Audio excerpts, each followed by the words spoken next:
அனைவருக்கும் வணக்கம். திருநெல்வேலி ஜோதிடர் சொக்கலிங்கம் இந்த யூடியூப் சேனல் இது வரைக்கும் 1000க்கும் மேற்பட்ட பேர்களுக்கு நல்ல பலங்கள் பதிஞ்சிருக்கிறேன். ஸோ இந்த சேனலை சப்ஸ்கிரைப் பண்ணிவிட்டு ஹோம் பேஜில் போய் வீடியோ செஷனில் பார்த்து அந்தந்த பேருக்குடையவங்க உங்கள் பேர்களுக்கு நல்ல பலங்கள் தெரிஞ்சுக்கோங்க.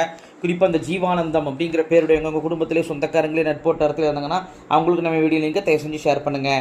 நிறைய நண்பர்கள் ஜோதிடத்தை மேல் பற்றுக்கொண்டு நிறைய இடங்களில் ஜோதிடம் படிச்சுமே ஒரு ஜாதகத்தை கையில் கொடுத்தா பலன் சொல்ல திணறக்கூடிய ஜோதிட நண்பர்களுக்கும் ஏற்கனவே ஜோதிட தொழிலாக பார்த்துக்கிட்டு இருக்கிற ஜோதிட நண்பர்களுக்கும் இந்த ஜோதிட பரிகார புத்தகங்கள் மக்கள் மத்தியில் நீங்கள் தைரியமும் துல்லியமும் பலன் சொல்ல உதவும். இந்த ஜோதிட பரிகார புத்தகங்கள் லிஸ்ட்டை ஸ்க்ரீன் ஸ்க்ரோல் ஆகக்கூடிய டெலிகிராம் நம்பருக்கு மெசேஜ் பண்ணீங்க அப்படின்னா என்னுடைய புத்தகங்களுடைய லிஸ்டோட விளக்கங்களை தரேன். பார்த்துட்டு தேவையான புத்தகங்கள் வாங்கிடலாம். அஸ்ட்ராலஜிக்கல் கன்சல்டேஷன், ஜாதகம் பார்க்க, ஜாதகம் எழுத, பிறந்த குழந்தைகள் கர்ஷ பேர் சூட்ட, திருமண பொருத்தம் துல்லியமாக பார்க்க, குலதெய்வம் அறிய அதுங்க குலதெய்வம் அறிய, அஸ்ட்ரோ நியூமராலஜி, அஸ்ட்ரோ நேமாலஜி, ஜாதகமே இல்லாதவங்களுக்கும் பலன் சொல்ல போன்ற அஸ்ட்ராலஜிக்கல் கன்சல்டேஷனுக்கு தாராளமாக நீங்கள் என்ன அணுகலாம்.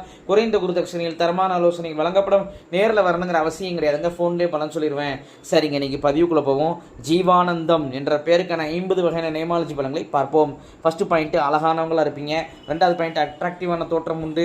மூணாவது பாயிண்ட், போராட்டமான வாழ்க்கையாக இருக்கும். நாலாவது பாயிண்ட், அம்மா சொல் பேச்சு கேட்டு நடப்பீங்க. அஞ்சாவது பாயிண்ட், எந்த ஒரு விஷயத்தையும் கௌரவம் பார்ப்பீங்க. ஆறாவது பாயிண்ட், தாய்மாமா உறவு பகையாகும். ஏழாவது பாயிண்ட், ஃப்ரெண்ட்ஸும் கூட பிறந்தவங்க பகையாவாங்க. எட்டாவது பாயிண்ட், தைரியசாலியாக இருப்பீங்க. ஒன்பதாவது பாயிண்ட், ஸ்ட்ரைட் ஃபார்வர்டாக இருப்பீங்க. பத்தாவது பாயிண்ட், சாப்பிட்ட சாப்பாடு புளிச்ச எப்போ அசிடிட்டி ப்ராப்ளம் உண்டு. 11வது பாயிண்ட், எதிர்ப்பாளனை இருக்கக்கூடிய ஒரு தோற்றம் உங்களுக்கு இருக்கும். 12வது பாயிண்ட், சிரிச்ச முகமாக இருப்பீங்க. 13வது பாயிண்ட், அவ்வளோ சீக்கிரம் ஒருத்தர் பேச்சு நீங்கள் நம்பிடவும் மாட்டீங்க. 14வது பாயிண்ட், ஈகோ குணம் உண்டு. 15வது பாயிண்ட், உங்கள் அப்பா உங்கள் தாத்தாவுக்கெல்லாம் திதி திருப்பணமே சரியாக கொடுக்கல. ஸோ அது பித்ரு சாபம், அவசியம் திதி திருப்பணங்கள் சரியாக கொடுக்கணும். இதனால் ஒரு குழந்தை உங்களுக்கு ஏமாற்றத்தை கொடுக்கும். 17வது பாயிண்ட், உட்கார இடத்துல பயில்சாரிகள் கொப்பளத்தில் அவதிப்படுவீங்க. 18வது பாயிண்ட், தனிமை விரும்பியாக இருப்பீங்க. 19வது பாயிண்ட், என்னடா வாழ்க்கை இப்போ சரி தற்கொலை பண்ணிக்கலாமா அப்படின்னு லைஃப்பில் உடைய சூசைட் அட்டம் பண்ணியிருப்பீங்க. ஸோ எக்காரணத்தை கொண்டு நெகட்டிவ் தாட்டை வளர்த்துக்கூடாது, சூசைட்டாக அட்டம் பண்ணக்கூடாது. 20வது பாயிண்ட், கண் திருஷ்டி உங்கள் மேலே அதிகமாக இருக்குங்க. ஸோ திருஷ்டி போடுவது நல்லது.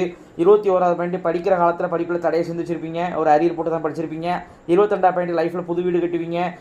25வது பாயிண்ட், அப்பாவளி உறவில் விரிசல்கள் இருக்கும். 24வது பாயிண்ட், குழந்தை மேலே அதிகமான பாசம் வச்சுருப்பீங்க, அதிக எக்ஸ்பெக்டேஷன்ஸ் இருக்கும். குறிப்பாக மூத்த குழந்தை மேலே அதிகமான பாசம் இருக்கும். 25வது பாயிண்ட், சிங்கிள் வருமானம் உங்களுக்கு செட் ஆகாது. ஸோ ரெட்டை வருமானத்தை ஏற்படுத்திக்கிறது நல்லது. 26வது பாயிண்ட், நகையவோ அல்லது பத்திரத்தையோ சர்டிஃபிகேட்ஸோ தொலைச்சிருப்பீங்க. 27வது பாயிண்ட், அம்மாவுக்கு வந்து யூரினரி பிரச்சனை, அது கிளறிய பிரச்சனை, அது கல்லடிப்பு பிரச்சனை அவதிப்படுவாங்க. 28வது பாயிண்ட், அப்பாவுடன் கருத்து வேறுபாடு உண்டு. 29வது பாயிண்ட், படிப்புக்கு சம்மந்தம் இல்லாத வேலை தான் உங்களுக்கு அமையும், அதான் யோகத்தை கொடுக்கும். 30வது பாயிண்ட், அப்பா எமோஷனல் டைப்பாக இருப்பார். 31வது பாயிண்ட், அப்பா வந்து உங்களை மட்டம் தட்டியே பேசுவார். 32வது பாயிண்ட், மேரேஜ் லைஃப்பில் பிரச்சனைகள் இருக்கும். 33வது பாயிண்ட், ஸ்கின் அலர்ஜி பிரச்சனை உண்டு. 34வது பாயிண்ட், தாய்மாமாவால் பிரயோஜனம் இருக்காது, தாய்மாமா உறவு பகையாக இருக்கும். 35வது பாயிண்ட், இளம் வயதிலே அப்பா இழந்திருப்பீங்க, அது அப்பாவுக்கு வந்து ஹெல்த் பிரச்சனைகள் இருந்துகிட்டே இருக்கும். 36வது பாயிண்ட், தூக்கம் சரியாகி வராது.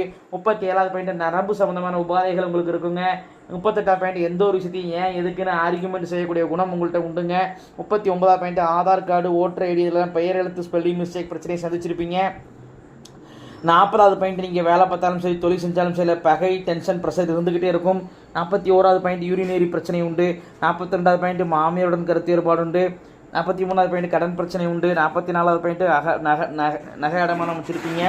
45வது பாயிண்ட், கூட வேலை பார்க்குறவங்க பகையாக உங்களை பற்றி போட்டு கொடுப்பாங்க, ரொம்ப கவனமாக இருக்கணும். 46வது பாயிண்ட், நிர்வாகத்திறமை நல்லாயிருக்கும் உங்கள்கிட்ட. 47வது பாயிண்ட்டு, காது மூக்கு தொண்டை பிரச்சனை இஎன்டி ப்ராப்ளத்தால் அவதிப்படுவீங்க. 48வது பாயிண்ட்டு, நல்ல காஸ்ட்லியான காரு காஸ்ட்லியான வீடு உங்களுக்கு அமையும்.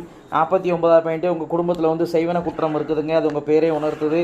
செய்வன இருந்துச்சு அப்படின்னா கால் சம்மந்தமான உபாதைகள். அதே மாதிரி குடும்பத்தில் வந்து நைட்டு சரியாக தூக்கமே வராது, லேட்டாக தான் தூங்குவீங்க. திறமைக்கு ஏற்ற முன்னேற்றம் இருக்காது. இதான் இந்த செய்வனைக்கு உண்டான சிம்டம்ஸுங்க. ஏன்னா இந்த காலத்தில் யாரும் சொன்னால் நம்ப மாட்டாங்க.